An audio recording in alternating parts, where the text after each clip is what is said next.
Donc vous avez suivi qu'il y a eu des exactions commises dans le village de Libé il y a environ 2 semaines, où des militaires maliens, il faut le dire comme ça, sont passés sans discernement pour tuer 24 civils.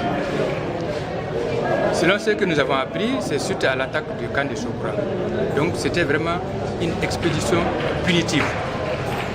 Les personnes qui ont été tuées, nous les connaissons très bien. Elles n'ont jamais été des djihadistes, elles n'ont jamais collaboré avec des djihadistes. Donc c'est pourquoi la jeunesse a organisé cette conférence de presse pour attirer l'attention de l'armée d'abord, de la hiérarchie militaire, du gouvernement et de toute l'opinion nationale et internationale. Que nous luttons, nous les aidons à lutter contre le terrorisme.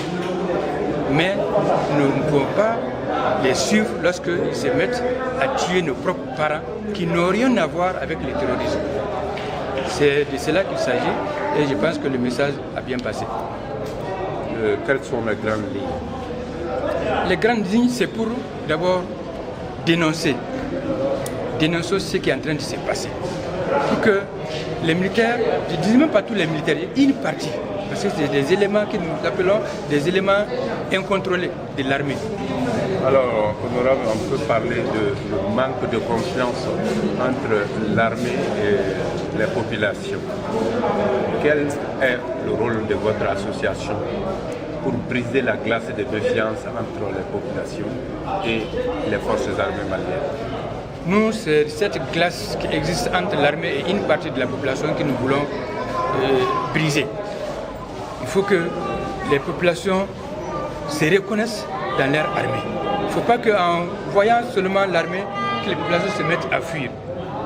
Donc c'est de cela qu'il s'agit. Nous voulons donner la bonne information pour faire la distinction entre les populations civiles qui cherchent seulement à vivre et les terroristes. Et nous pensons que la hiérarchie militaire va prendre cela en compte et désormais ça ne va plus se reproduire. Quand il s'agit de la lutte contre le terrorisme, Finatawa Seno et tous ses membres sont prêts à accompagner l'armée. Mais quand il s'agit de tuer nos parents, là, nous nous opposons. Je voulais dire qu'en perspective, qu'allez-vous faire pour rétablir cette confiance? Pour rétablir cette confiance, c'est ce que j'ai dit. Il faudrait, c'est un processus. La première étape, c'est de passer l'information. Passer l'information parce que nous supposons que la hiérarchie militaire n'est pas au courant de certains éléments. Nous portons à leur connaissance ces éléments-là. Nous avons la liste des 24 personnes tuées à Libye. Nous les connaissons une par une. Nous savons qu'il y a des vieilles personnes là qui n'ont jamais connu le terrorisme, qui se sont toujours opposés à tout ce qu'on appelle terrorisme. Donc nous voulons dans un premier temps informer la hiérarchie militaire, informer les autorités nationales pour qu'ils invitent ces éléments incontrôlés de l'armée de faire la part des choses, d'être dans une armée républicaine qui est là, proche et qui protège toutes les communautés maliennes sans distinction ethnique. Merci.